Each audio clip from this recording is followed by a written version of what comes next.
दोस्तों, जय हिंद दोस्तों। पीके वर्मा कोचिंग में आपका स्वागत है। मैं पवन वर्मा। आज सीजीएल मेंस का ये पार्ट 4 होगा, जिसमें से लगभग 10 क्वेश्चंस होंगे। यानी कि आपका ये सीजीएल मेंस 26 अक्टूबर 2023 को जो हुआ था, उसमें से टोटल 30 क्वेश्चन हुआ था। उसमें से मैंने पार्ट 3 को कवर कर चुका हूँ, जिसमें से 15 क्वेश्चन कंप्लीट हो गया। और ये पार्ट 4 है, इसमें 10 क्वेश्चन, और नेक्स्ट पार्ट होगा उसमें 5 क्वेश्चन कंप्लीट हो जाएगा। तो चलिए क्वेश्चन को सॉल्व कीजिए। आप लोग खुद वीडियो को पॉज कीजिए, क्वेश्चन को सॉल्व करने की कोशिश कीजिए, उसके बाद ही क्वेश्चन को देखिए, ठीक है? तो ज़्यादा समझ में आएगा। ठीक है, आप लोग सॉल्व कर लिए होंगे। अब मैं दिखाता हूँ कैसे ये सॉल्व होगा। ठीक है, एक जीवा दिया हुआ 20.5 सेंटीमीटर। इसमें पूछा गया वृत्त की त्रिज्या पूछा गया। देखिए, एक सर्कल है, उसका आपको एक सेकंड आपको सर्कल दिखाता हूँ। जैसे कि ये सर्कल हो गया, ठीक है। सर्कल का जो है कोड 20.5 सेंटीमीटर दिया हुआ है।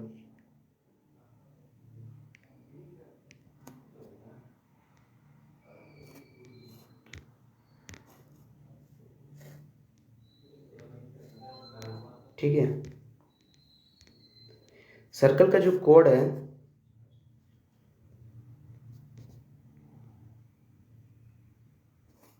एक सेकेंड,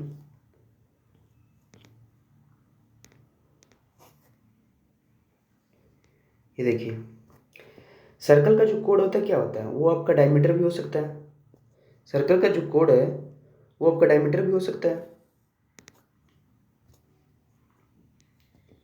तो ये आपका 2r यानी कि एक जीवा है, ठीक है। तो डायमीटर क्या होता है? डायमीटर जो होता है आपका 2r होता है। 2r बराबर कितना दिया हुआ? 20.5 सेंटीमीटर। r कितना हो जाएगा? देखिए, ये आपका या तो फिर 2r से, यानी कि जो रेडियस जो होगा वो क्या होगा, 2r से, जैसे कि देखिए आपका डायमीटर हो गया, ये डायमीटर 2r होता है। ये आपका तो बड़ा होगा या तो फिर बराबर होगा। तो रेडियस कितना हो गया? इसका आधा होगा 10.25, ठीक है। रेडियस जो होगा 10.25 के बराबर होगा या तो फिर उससे बड़ा होगा, तभी नहीं ये कॉर्ड बनेगा। मान लीजिए यहाँ पे सेंटर है, तो ये आपका 10.5 हुआ, ये 10.5 हुआ, तब ना जाके पूरा कॉर्ड बनेगा। इसलिए उससे बड़ा होगा ना कि छोटा, और उसके बराबर होगा। ठीक है, समझ में आ गया? तो नेक्स्ट क्वेश्चन देखिए। एक परीक्षा में पूर्णांक इतना 25 में से 15 विद्यार्थियों द्वारा प्राप्त अंक दिया हुआ, इसका बहुलक पूछा गया। बहुलक यानी कि मोड। मोड क्या होता है? जो मैक्सिमम नंबर ऑफ विद्यार्थी आए हों, विद्यार्थी का जो मार्क्स आया होगा 25 में से, वो आपका मोड होगा। तो 25 विद्यार्थी में से मैक्सिमम नंबर ऑफ मार्क्स किसका किसका आया है? देखिए कौन कौन सा आया है। आप दिख रहा होगा 13, 11, 16, 15, यानी कि देखिए 15 दो जगह दिख रहा है, ठीक है। आपको 15 दिख रहा होगा दो जगह, ये हो गया 15, ये 15, ठीक है। 15 दो जगह दिख रहा है आपका, एक सेकेंड,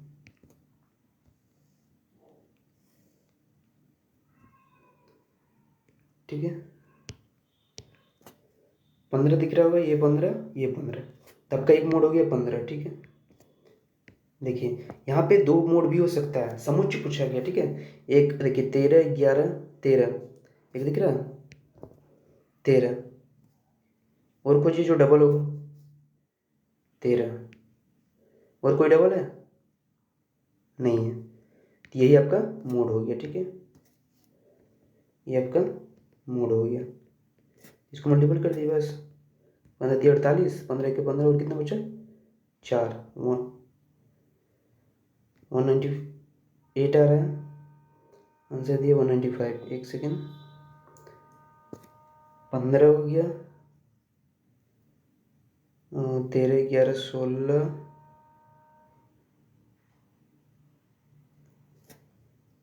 सॉरी मल्टीपल में गलती हो रहा है, एक सेकेंड। 15 दिया 45 हो गया, 15 के 15, 4, 19, 195, ठीक है। सही आंसर है 195। नेक्स्ट क्वेश्चन देखिए। किसी टावर के शीर्ष से 10 मीटर ऊंची बिल्डिंग, ठीक है, के शीर्ष का अवनमन कोण 60 डिग्री। एक अवनमन कोण होता है, एक उन्नयन कोण। एक सेकंड आपको इसको बता देता हूँ। देखिए, ये मान लीजिए एक बिल्डिंग हो गया, ठीक है। अगर कोई व्यक्ति यहाँ पे है, ठीक है, यहाँ से इस बिल्डिंग को देख रहा है, ये क्या होगा? उन्नयन कोण होगा। ये जो एंगल बनेगा ये आपका उन्नयन कोण होगा, ठीक है। अगर कोई व्यक्ति यहाँ पे खड़ा है और ये नीचे देख रहा है, ठीक है, तो ये जो एंगल बनेगा ये होगा आपका अवनमन कोण। इसको बोलते हैं, ये उन्नयन कोण, ये अवनमन कोण, ठीक है। इंग्लिश में होता है angle of elevation, angle of depression, ठीक है। तो ये हो गया अवनमन कोण और ये आपका उन्नयन कोण, ठीक है। समझ में आ गया? क्वेश्चन को सॉल्व करते हैं, ठीक है। देखिए, किसी टावर के शीर्ष से 10 मीटर ऊंची बिल्डिंग के शीर्ष का अवनमन कोण। किसी टावर के शीर्ष से 10 मीटर ऊंची बिल्डिंग के शीर्ष का अवनमन कोण। मान लीजिए बिल्डिंग तो जो होगा टावर से बड़ा होगा, क्योंकि इसका अवनमन कोण बन रहा है। किसी टावर के शीर्ष, टावर का शीर्ष हो गया 10 मीटर ऊंची बिल्डिंग के शीर्ष, ये बिल्डिंग का शीर्ष हो गया का अवनमन कोण, ठीक है, कितना है? 60 डिग्री है,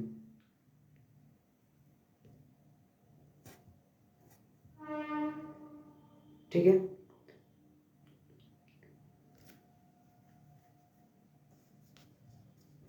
एक सेकेंड आपका, किसी टावर के शीर्ष से 10 मीटर ऊंची बिल्डिंग, ठीक है, ये देखिए आपका,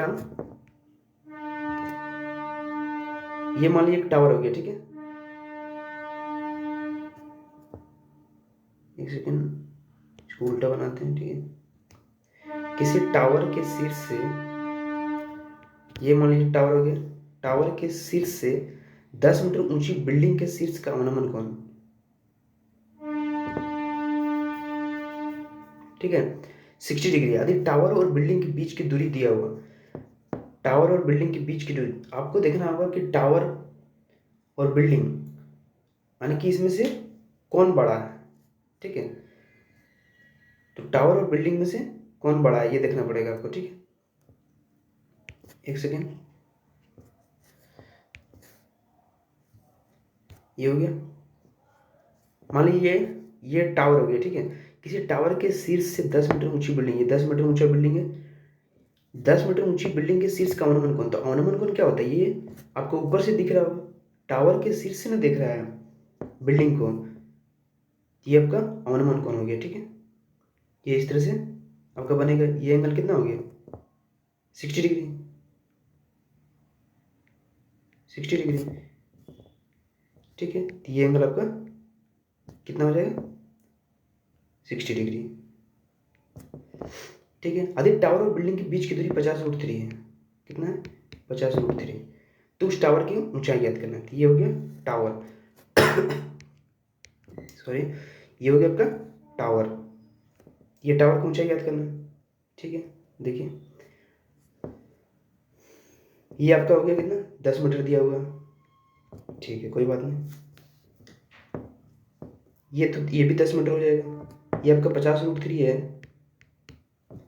तो जब ये 30 के सामने 50√3, 60 सामने कितना हो जाएगा? 1√3, 1√3 2 होता है। ये 1 हो गया, तो √3, ये कितना हो गया? 50 दिया 150। ये पता होगा आपको। देखिए, एक सेकंड इसको बना देते हैं। ये मान लीजिए 90 डिग्री, ये हो गया 30 डिग्री, ये हो गया 60 डिग्री। ये पता होगा इसके सामने कितना होता है? 1 होता है, 1 यूनिट। इसके सामने 3√3 यूनिट, इसके सामने 2। इसी तरह 1√3 2 का यूनिट आपको पता होगा, तो इससे आप सॉल्व कर लीजिए, ठीक है। ये हो गया 150 यूनिट और ये 10 यूनिट। तो टोटल ये टावर पूछा था तो कितना हो गया? 160, ठीक है। 150 + 10, टोटल 160, ठीक है। नेक्स्ट क्वेश्चन देखिए। 150 मीटर चौड़ी एक सड़क है, ठीक है। 150 मीटर एक चौड़ा सड़क है, बना दी 150 मीटर का चौड़ा सड़क। सड़क के दोनों ओर समान ऊंचाई वाले 2 खंभा लगा हुआ, 2 समान ऊंचाई का एक खंभा लगा हुआ, ठीक है, समान ऊंचाई का। इन खंभों के बीच सड़क के एक बिंदु, मान लीजिए एक बिंदु हो गया यहाँ पे। खंभों के उन्नयन कोण, देखिए उन्नयन कोण का मतलब क्या होगा? ये ऊपर देखेगा, ठीक है, तो ऊपर देखेगा। ये एक x डिग्री है, एक y डिग्री है। पूछा गया 10x, आपको पूछा गया प्रत्येक खंभे की ऊंचाई पूछा गया, ठीक है, क्योंकि खंभा दोनों सेम है तो दोनों खंभा की ऊंचाई सेम आएगा। 10x बराबर 2/5, 2/5, ठीक है। 10x डिग्री, 10x क्या होता है p/h।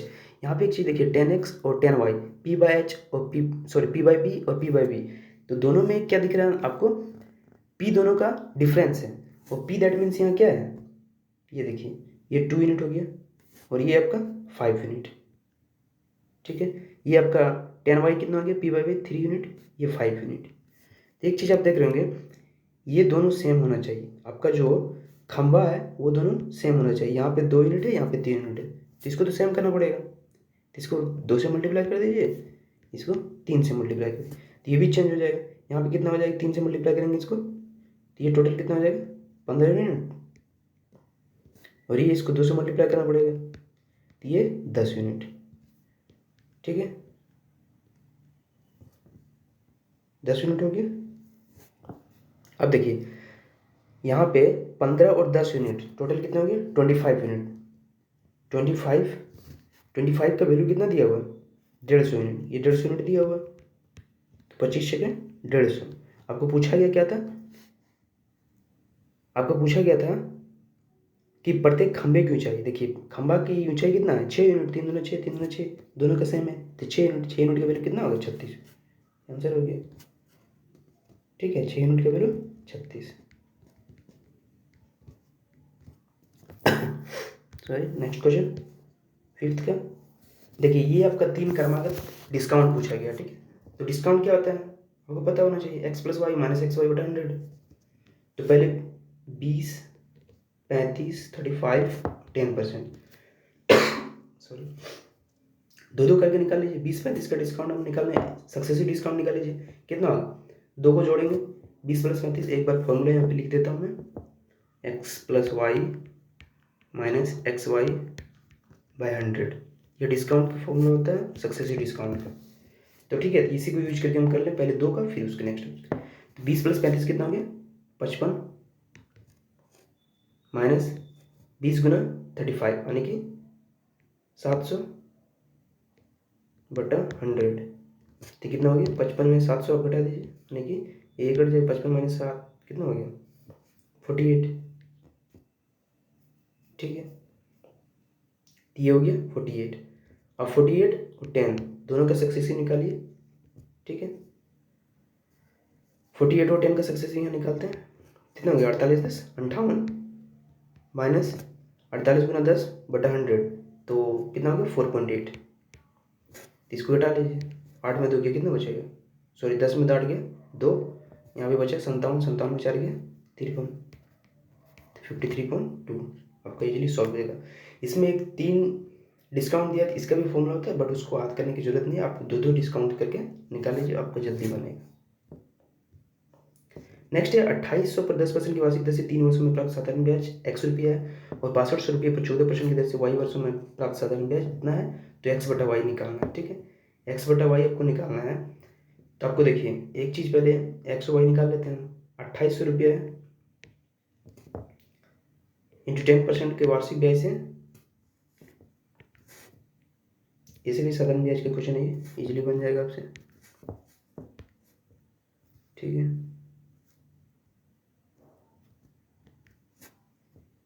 10 हो गया 3 साल के लिए बटा 100, ये आपका ब्याज कितना दिया है, प्राप्त साधारण ब्याज x रुपया है, यहाँ से आपका x का वैल्यू निकालना है, ठीक है। तो आप काट दीजिए इसको, कितना हो गया, 28 दिया 84, ठीक है, 840, तो x का वैल्यू 840 आ गया, ठीक है। इसी तरह आप y को निकाल लीजिए, 6200 रुपया है, 14% की दर से y वर्षों में प्राप्त साधारण ब्याज कितना दिया हुआ है, 1736, ठीक है, 1736। तो यहाँ से आप y निकाल लीजिए, देखिए ये 2 0 कट गया। अब आप यहाँ पे कितना से काट सकते हैं, 7 से कट रहा है, 7 दूनी 14, 3 बचा, 7 चौका 28, 5, हाँ ठीक है, 7 से कट जाएगा, 7 दूनी 14 हो गया। तो यहाँ पे एक सेकेंड पेन चेंज कर देता हूँ, 7 दूनी 14, यहाँ पे 3 बचा, 3 बचा 33 हो गया, 7 चौका 28, 7 8 56, 2 से काट सकते हैं इसको, 2 से 12 4, ठीक है। अब 62 दूनी कितना होता है? 124, हो गया। तो वाई कितना हो गया? वाई 2 साल आ गया, ठीक है। तो एक्स बाई वाई पूछा था आपको, एक्स बाई वाई, ठीक है। एक्स कितना हो गया? 840, और वाई आपका 2 आ गया, तो कितना हो गया? 42 420, यही पूछा था, ठीक है। नेक्स्ट क्वेश्चन देखिए। 14 व्यक्तियों में से पहले 13 व्यक्तियों का औसत वजन दिया हुआ है, और ये पूछा गया है 14 व्यक्ति का वजन दिया हुआ है, ऐसे 14 व्यक्ति का वजन पूछा गया। आपको एवरेज का फॉर्मूला आना चाहिए, आप इजीली क्वेश्चन सॉल्व कर सकते हैं। इसको आप रेशियो से बना सकते हैं, बट रेशियो से आपको समझने में थोड़ी सी परेशानी होगी। आप बेसिक से इसको बनाइए, जल्दी आप बनेगा, ठीक है। देखिए, एवरेज का आपको फॉर्मूला पता होगा, क्या होता है? टोटल नंबर ऑफ ऑब्जर्वेशन बटा ऑब्जर्वेशन। तो इसी को यूज करके total number of observation by number of observation, इस फॉर्मूला को यूज करके आप बना सकते हैं, ठीक है। इसको मैं मिटा दे रहा हूँ, इसकी ज़रूरत नहीं है, आप इसको तो बेसिक पता होगा। देखिए, 14 व्यक्तियों में से पहले 13 व्यक्ति, मान लीजिए 1 से लेके 14 व्यक्ति है टोटल, ठीक है। पहले 13 व्यक्ति का औसत वजन दिया हुआ, यहाँ पे 13वां व्यक्ति होगा, तो पहले 13 व्यक्ति का जो एवरेज वेट है 78 kg है। यहाँ पे कितना दिया हुआ है? 78 kg। और 14वें व्यक्ति का वजन सभी 14 व्यक्तियों के औसत वजन से 39 kg अधिक है। देखिए, 14वें व्यक्ति का वजन, मान लीजिए 14 व्यक्ति का वजन कितना है? x, ठीक है। देखिए, एक इक्वेशन में इसको सॉल्व कैसे करेंगे। 14वें व्यक्ति का वजन कितना हो गया? x हो गया, ठीक है। इसको हम एक लाइन में लिख के दिखाते हैं आपको, ठीक है। एक लाइन में कैसे आपको सॉल्व करना है, इसको सिर्फ एक लाइन का लिखना है इसको। देखिए, x हो गया 14वें व्यक्ति का वजन, ठीक है। 14वें व्यक्ति का जो वजन है, 14वें व्यक्ति का वजन सभी 14 व्यक्ति के औसत वजन, सभी 14 व्यक्ति के औसत वजन कैसे निकालेंगे? देखिए, पहले 13 व्यक्ति का टोटल वजन कितना हो जाएगा? टोटल 13 व्यक्ति का वजन हो जाएगा 13 इंटू 78, ये सम हो गया टोटल। फिर 14वां व्यक्ति एक है एक्स, तो ये हो गया आपका टोटल 14 व्यक्ति का वजन, ठीक है। अगर एवरेज पूछेगा बस एवरेज 14 व्यक्ति का औसत वजन, 14वें व्यक्ति का औसत वजन जो है सभी 14 व्यक्ति के औसत वजन से 39 kg अधिक है, ठीक है। तो ये हो गया आपका इक्वेशन बन गया, ठीक है। 14वें व्यक्ति का जो वजन है सभी 14 व्यक्ति के औसत वजन से 39 kg अधिक है। बस इस इक्वेशन को सॉल्व करना है आपको। एक सेकंड, आपको इसको नया स्लाइड में दिखाता हूँ, ठीक है। यहाँ पे देखिए, ये 14 इसको मल्टीप्लाई कर देंगे, इसे इधर 14 चला जाएगा, तो 13 इंटू 78 हो गया, कितना हो गया? 13 इंटू 78 प्लस एक्स था इसमें, प्लस यहाँ पे कितना हो जाएगा? 39 इंटू 14, ठीक है। 39 इंटू 14 बराबर एक्स को मल्टीप्लाई करेंगे 14 से, ये 14x हो गया। देखिए, अब यहाँ पे देखिए, ये आपको काटने पीटने की जरूरत नहीं है, गुना करने की जरूरत नहीं है आपको। देखिए, डायरेक्ट यहाँ पे आपको शॉर्ट में बन जाएगा, कोई जरूरत नहीं काटने का। प्लस 39 इंटू 14, देखिए 14x में एक एक्स घटेगा तो कितना हो जाएगा? 13x। तो आप काटिए यहाँ से, 13 से कट जाएगा, 13 तिया 39, ये 13 12, ठीक है। तो यहाँ पे कितना हो गया? 78, और इधर 14 तिया 42 बराबर x। तो 8 2 10 7 4 11 12, तो x बराबर कितना हो गया? 120। बस यही सॉल्व करना था आपको। देखिए, x का वैल्यू यानी कि 14वां व्यक्ति का वजन कितना हो गया? 120 kg, ठीक है। नेक्स्ट क्वेश्चन देखिए। अब देखिए, ताश आप लोग खेलेंगे, ताश की एक गड्डी का एक क्वेश्चन है। इसमें से आपको एक दिख रहा होगा प्रतिस्थापन, एक रैंडम होता है, एक रिप्लेसमेंट होता है। तो रैंडम जो होता है वो कार्ड को आप रैंडमली कोई चीज़ चूज करते हैं। रिप्लेसमेंट मतलब आप मान लीजिए 52 पत्ते का कार्ड होता है, जिसमें से आप एक पत्ता निकालें, फिर उसको डाल दिए, उसको फिर से अच्छे से मिक्सिंग करके फिर से आप खेलने लगे, तो वो होता है रिप्लेसमेंट। तो यहाँ पे दिया गया है कि पहला पत्ता गुलाम हो, आपको पता होना चाहिए 52 पत्ती का कार्ड आपको तो यहाँ पे पूरा एक्सप्लेन नहीं करूँगा, लेकिन आपको पूरा पत्ते के बारे में जानकारी होना चाहिए, 52 पत्ते के बारे में, ठीक। पहला पत्ता गुलाम हो, दूसरा पत्ता काला पत्ता हो यानी कि ब्लैक कार्ड, और तीसरा सम संख्या हो। देखिए पहला जे होना चाहिए, गुलाम बोल रहा है, और दूसरा जो बोल रहा है ब्लैक कार्ड, ठीक है, और तीसरा बोल रहा है इवन नंबर होना चाहिए जो कार्ड में। ये 3 कार्ड का खेल है। तो आप देखिए गुलाम यानी कि 1 से लेकर 10 तक, यानी पहले ये होता है, उसके बाद 2 3 4 5 6 7 8 9 10, उसके बाद क्या होता है 10 के बाद बेगम जिसको बोलते हैं, फिर बादशाह, के हो गया, फिर जे हो गया, ठीक है, इधर इतना कार्ड हो गया, 3 कार्ड। तो आपका ये पूछा गया गुलाम, तो ठीक है पहला पत्ता गुलाम हो, तो पहला पत्ता पत्ता गुलाम होने का मतलब क्या हो, गुलाम कितना हो गया 4 हो गया, तो 4/52, ठीक है। इसी तरह आपका बोला गया कि दूसरा पत्ता काला पत्ता, तो देखिए टोटल 52 पत्ता में से 26 ब्लैक होता है और आपका 26 रेड कार्ड होता है। तो पूछा गया वही, आपका पहला पत्ता ब्लैक हो यानी कि ब्लैक निकलने का समान हो कितना हो 26 बार निकलेगा, 26/52। फिर नेक्स्ट पूछा गया इवन नंबर। ये देखिए आपको इवन नंबर कैसे होगा, तो क्या होता है इवन नंबर, ये एक तो होता है इवन नंबर, लेकिन यहाँ पे कार्ड में ये से स्टार्ट होता है।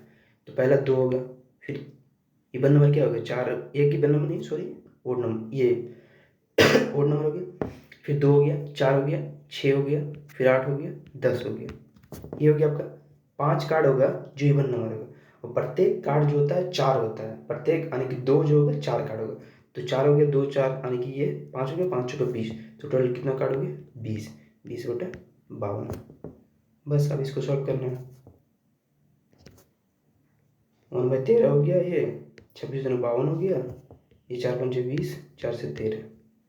तो देखिए 5 ऊपर में एक ही आ रहा है, मतलब ये 25 तो होगा नहीं, ये भी होगा नहीं, 2 आ रहा है, तो 5 बटा कितना होगा 13 26, और 13 मल्टीप्लाई किया 26 3 78, 7 बचा, यूनिट डिजिट इसमें भी नहीं आ रहा है, एक ही यूनिट डिजिट आ रहा है, ठीक है 33, 5 5/338। नेक्स्ट क्वेश्चन देखिए 6 अंकों की संख्या दिया गया 11 P 9 Q और 4, ठीक है, ये 24 से डिविजिबल है, दैट मीन्स ये 3 और 8 का मल्टीपल होगा, और यहाँ पे PQ का मैक्सिमम मान पूछा गया, ठीक है। तो आप देखिए 8 का मल्टीप्लिकेशन आपको पता होगा कैसे होता है, डिविजिबिलिटी रूल, ठीक है, लास्ट का 3 डिजिट 8 से कटना चाहिए। अगर यही होता कि 4 होता है तो लास्ट का 2 डिजिट 4 से कटना चाहिए, ठीक है, 2 का क्यूब है यानी कि उसी तरह आपका अगर 16 होता है लास्ट का 4 डिजिट 16 से कटना चाहिए।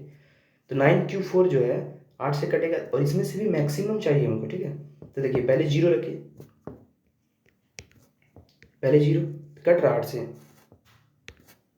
ठीक है, पहले 0 रख के देखिए 8 से कट रहा है, तो ठीक है 0, देखिए 8 1 8 8 1 8 8 3 24 0 कट रहा है। फिर उसी तरह क्या होता है रिपीटेशन आपको पढ़ा होना चाहिए, ये रिमेंडर थ्योरम में आप ये पढ़े होंगे इसमें, तो आपको 0 के बाद 4 होगा, 1 2 3 ये नहीं होगा, 4 फिर 8, ठीक है। तो देखिए मैक्सिमम क्या होगा 8 वाला होगा, तो Q का वैल्यू क्या होगा मैक्सिमम 8। अब 3 का मल्टीपल क्या कहता है, सभी को जोड़ लो, 3 से कट रहा है तो 3 का मल्टीपल होगा, तो यहाँ पे कितना हो गया 2 9 2 11 4 15, 15 और 8 कितना हो गया 23। मैक्सिमम क्या होना चाहिए 3 से कटे, 23 के बाद तो आपका 27 भी होता है 30 भी होता है, तो यानी कि आपको देखना चाहिए सिंगल डिजिट यूनिट यहाँ लेगा। तो आप क्या रखेंगे P के जगह पे 7, सिंपल सी बात, यानी कि 23 इधर हो गया और 7 30, तो PQ पूछा गया, PQ मैक्सिमम 7 8 मल्टीप्लाई कर दीजिए 56, ठीक है।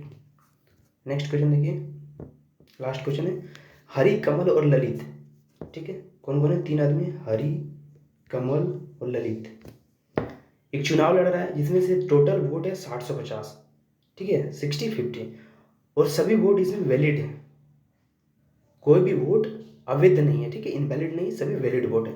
कमल को हरि और ललित द्वारा प्राप्त कुल वोटों से 42% अधिक वोट प्राप्त हुआ, अधिक ललित को डाले गए कुल वोटों में से केवल 8% वोट प्राप्त हुए, ठीक है। देखिए ललित को डाले गए कुल वोटों में से केवल 8%, ललित को कुल वोटों में से कितना परसेंट वोट मिला है 8% वोट मिला है। ठीक है, यहाँ पे देखिए 42% का फ्रैक्शन वैल्यू कितना होता है, 42 का 21/50। ठीक है, यहाँ पे बोला गया कमल को हरि और ललित, ये आपका कमल हो गया, ये हरि ललित। ठीक है, एक सेकेंड आप इसको उल्टा करके लिख लीजिए क्योंकि एक साथ इसको यूज करना पड़ेगा। ठीक है ना, ये आप कमल लिख लीजिए, ये हरि लिख लीजिए, ये ललित लिख लीजिए। ठीक है, अब सॉल्व कीजिए। यहाँ पे जो है ललित को कितना था, 8% वोट मिला था। देखिए कमल को हरि और ललित, ठीक है, ये कमल हो गया, ये हरि और ललित हो गया। कमल को हरि और ललित द्वारा प्राप्त कुल वोटों से 42% अधिक प्राप्त हुए। तो 42% यानी कि मान लीजिए कमल को हरि और ललित, ठीक है, कमल को जो है हरि और ललित द्वारा प्राप्त कुल वोटों का 42% अधिक। मान लीजिए हरि और ललित को कितना है, 50% वोट मिला है, तो इसको कितना मिलेगा, कमल को 71% वोट मिला है। 21% 42% अधिक है, तो 21% यानी कि 21 जोड़ेंगे इसमें कितना हो गया, 71% वोट मिला है। ठीक है, अब देखिए यहाँ पे आपको पूछा गया किसका, हरि का वोट। यहाँ पे आपको हरि का वोट पूछा गया। ठीक है, तो ये दोनों को जोड़िए, 50 और 71 कितना हो गया, 1 7 5 12 111। ठीक है, 111 यूनिट का वैल्यू आपको दिया गया 60/50। ठीक है, तो आप इसको सॉल्व कर लीजिए। 111 यानी कि 5 गुना यानी कि 50 का मल्टीपल है, ये 5 का मल्टीपल है। ठीक है, 50 का मल्टीपल है। ठीक है, तो आप देखिए तो यहाँ पे टोटल वोट कितना हो गया, एक्चुअल वोट ये निकल गया, 50 को 50 से मल्टीप्लाई करेंगे 2500। ठीक है, ये टोटल 2500। अब ये 8% जो वोट था, टोटल 60/50 का जो था 8% वोट था, तो ये कितना हो जाएगा, 60/50 का 8% निकाल लीजिए। ठीक है, आपको इसको 8 5 40, 4 8 6 48 यानी कि टोटल 484 वोट। ठीक है, 484 वोट हो गया। तो 2500 में 484, ये टोटल हो गया। हरि और ललित को आपको पूछा गया हरि का, ललित का 484 वोट है, जिसमें से 2500 में से घटा दीजिए तो हरि का वोट निकल जाएगा आपका। ठीक है, हरि का वोट निकल जाएगा 2500 में से आप हरि का वोट जो है कितना हो गया, 2500 में 484 घटा दीजिए 2016 आ जाएगा। ठीक है, 2500 में 484 घटाने पे देखिए 10 में चलेगा 6102 2016 वोट। ठीक है, टोटल 10 क्वेश्चन आपने सॉल्व कर लिया और इसका नेक्स्ट पार्ट जो है, अगला 5 क्वेश्चन रिमेनिंग रह गया, उसको नेक्स्ट पार्ट में कवर करेंगे। ओके, थैंक यू, धन्यवाद, जय हिंद।